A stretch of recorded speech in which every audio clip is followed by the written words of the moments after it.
आज हम रूपक और उत्प्रेक्षा अलंकार के बारे में चर्चा करने वाले हैं। पहले हम करेंगे रूपक अलंकार क्या होता है। आइए इसकी परिभाषा देखते हैं। रूपक अलंकार जहाँ उपमेय में उपमान का आरोप किया जाए। आरोप किसका? उपमेय में उपमान का। इसको यदि सरल भाषा में देखें तो मुख्य वस्तु हम कहते हैं उपमेय को। ये उपमेय है, ये उपमान का रूप ले ले, यानी ये उपमेय जब उपमान का रूप ले ले तो रूपक अलंकार होता है। रूपक को हम रूप के रूप से भी पहचान सकते हैं कि उपमेय जब उपमान का रूप ले ले, आरोप किया जाए, तो वहाँ रूपक अलंकार होता है। कैसे हम बिना अर्थ किए पहचान सकते हैं कि इस पंक्ति में रूपक अलंकार है? उसके लिए कुछ हमें पहचान चिन्ह देखना है। एक तो ये जो योजक चिन्ह है, योजक चिन्ह, ये इस अलंकार में होता है। रूपक अलंकार में योजक चिन्ह होता है। लेकिन ध्यान रखना है, योजक चिन्ह के दोनों तरफ, आगे और पीछे, चिन्ह से आगे उपमेय हो और पीछे उपमान हो, ये होना जरूरी है, तब वो रूपक होगा। यदि योजक चिन्ह के साथ में सा, सी, सो,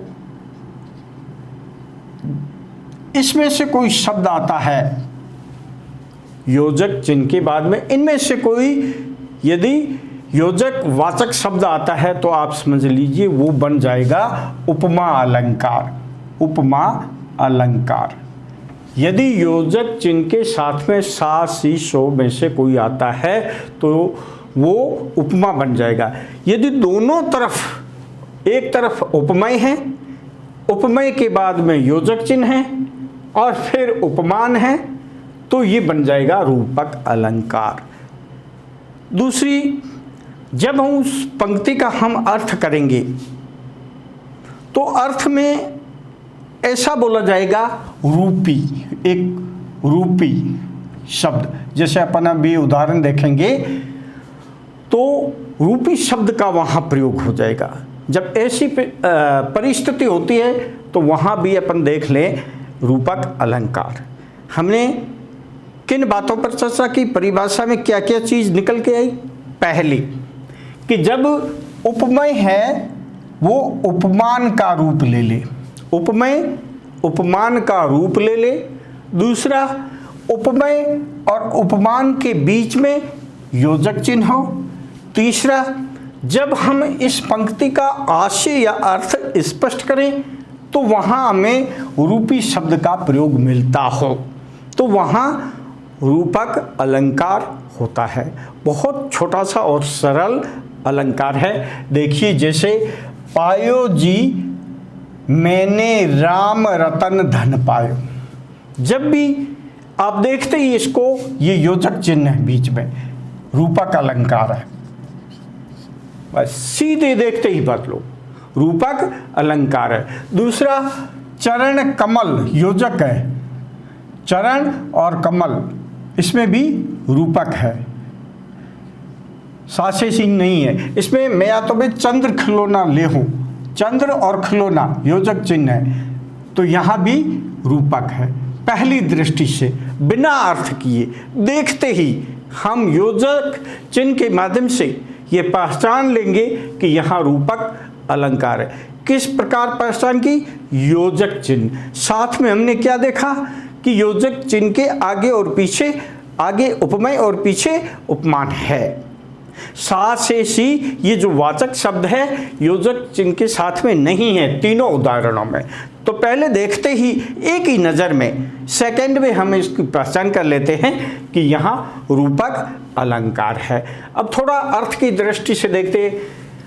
पायो जी मैंने राम रतन धन पायो। कवि कहता है कि मैंने राम रूपी रतन, राम रूपी रतन, यहाँ रूपी शब्द का प्रयोग हो गया।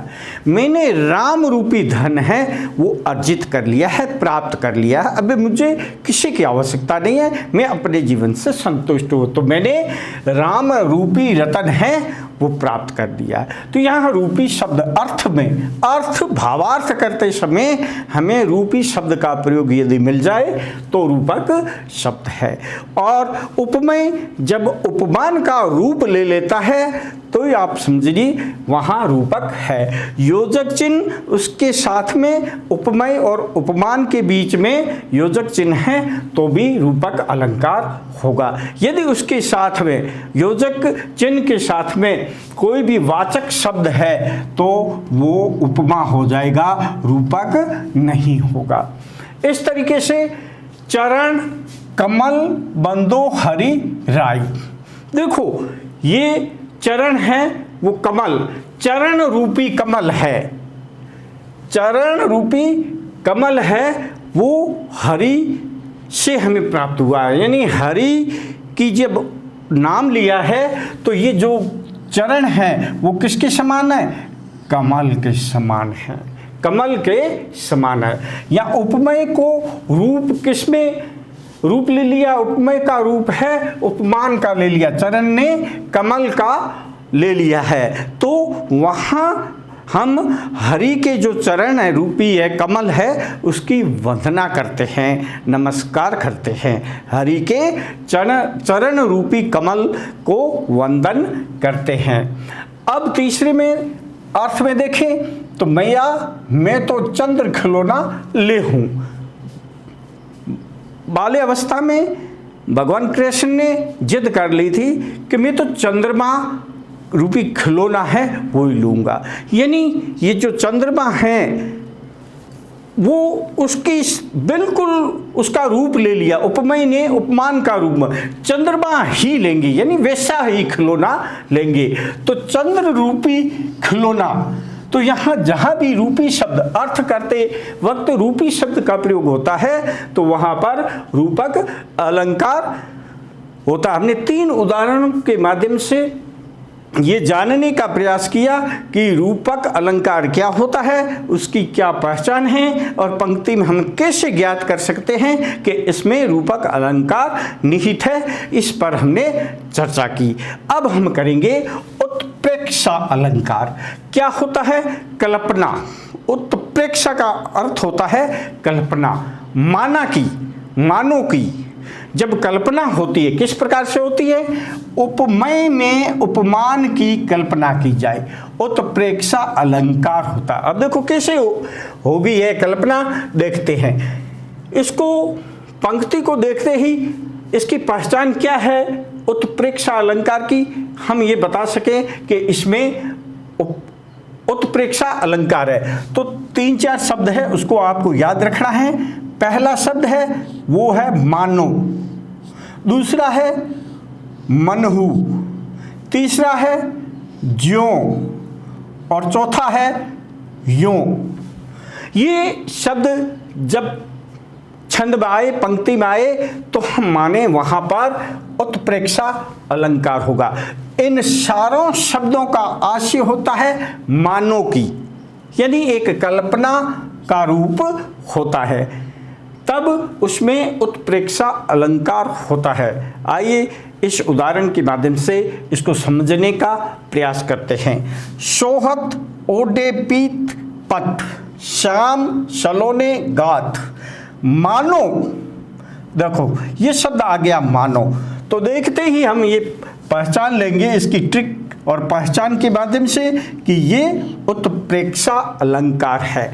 दूसरे में ज्यों देखते ही हम पहचान लेंगे ये उत्प्रेक्षा अलंकार है। तीसरे में मानो देखते ही हम ये पहचान लेंगे कि यहाँ उत्प्रेक्षा अलंकार है, इसका अर्थ और भावार्थ करने की कोई ज़रूरत नहीं है। इस पहचान की सहायता से तो इन शब्दों को याद रखना है, जहाँ इन शब्दों में हम किसी पंक्ति में दिखे तो वहाँ उत्प्रेक्षा अलंकार होता है और इन शब्दों का आशय ही कल्पना करना होता है, मानो की होता है, मानो की, जिसमें कल्पना की जाती है। सोहत, शोहत का अर्थ होता है शोभायमान, शोभायमान। ओडे ओढ़ना, पीत पीत यानी पीले, पट वस्त्र। श्याम कृष्ण के लिए, सलोने सलोने यानी काले रंग, सांवले रंग, गाथ यानी शरीर। जो भगवान श्री कृष्ण का श्याम जो रंग का शरीर है, उस पर जो पीले वस्त्र है पहने हुए हैं, वो बहुत ही शोभायमान हो रहे हैं। अब आगे इसका उत्प्रेक्षा अलंकार होता है। अब कल्पना की जाती है, कैसे? मानो, मानना है, कल्पना करनी है, ये सोचना, कल्पना करनी है। किस प्रकार? जैसे नीलमणि शैल पर आतप पर्यो प्रभात, नीलमणि शैल पर आतप पर्यो प्रभात। जैसे सूर्योदय, प्रभात यानी सूर्योदय, सुबह जब सूर्योदय होता है और उसकी प्रकाश तप प्रकाश किरणें हैं पड़ती है, कहाँ पर? नीलमणि पर, नीलमणि शैल पर पड़ती है, तो वो बिल्कुल गहरे श्याम रंग की हो जाती है। किसकी तरह? जैसे श्याम कृष्ण के रंग की तरह। तो इस प्रकार से कल्पना करवा दी है यहाँ पर कवि ने। तो जहाँ कल्पना या मानो की ऐसे शब्दों का प्रयोग होता है, मानो मनहु जो यो, तो वहां पर उत्प्रेक्षा अलंकार होता है। दूसरा उदाहरण देखते हैं, पाहुन जो आए हो गांव में शहर के, मेघ आए बड़े बंठन के समर के। इसमें पाहुन अतिथि, मेहमान। शहर से एक मेहमान आता है गांव में, बहुत ही सज धज करके, शहरी आधुनिक जो वेशभूषा है उसमें सज धज करके, टाई, कोट, पैंट, शर्ट वगैरह सब, ऐनक वगैरह सब लगा करके, टोपी वगैरह सब लगा करके जब वो गांव में आता है, तो उसको देखते ही ये लोग क्या करते हैं? संवरे हुए, बड़े बन ठन करके आई हुई हैं, तो उसकी तुलना वो किससे कर लेते हैं? मेघ से कर ले, मानो कि कल्पना कर लेते हैं, मानो कि वो वहाँ पर मेघ, काला बादल है, वो उपस्थित हो गया। तो उसकी जो शारीरिक सजावट है या पहनावा है, जो शहर का व्यक्ति अतिथि के रूप में गांव में आया है, गांव के सारे लोग उसके पास उपस्थित हो गए हैं, उनको देख करके और कल्पना कर रहे हैं। कल्पना किससे कर रहे हैं? मेघ से। जब कल्पना जैसी स्थिति होती है और जो जैसा शब्द है प्रयोग होता है, तो वहाँ उत्प्रेक्षा अलंकार होता है। उस काल मोर क्रोध के तनकापने उसका लगा, मानो हवा के वेग से सोता हुआ सागर जगा। बहुत जब मनुष्य क्रोधित होता है, बहुत क्रोध आता है, तो वो कांपने लग जाता है। किस तरीके से कांपने लगता है? जैसे समुद्र सागर है, वो हवा के वेग आता है तेज, तो उसकी लहरें जब तेज आती है तो सागर सोता हुआ है जाग जाता है, हिलने लगता है, उसका पानी है उसमें हिलने डुलने लगते हैं।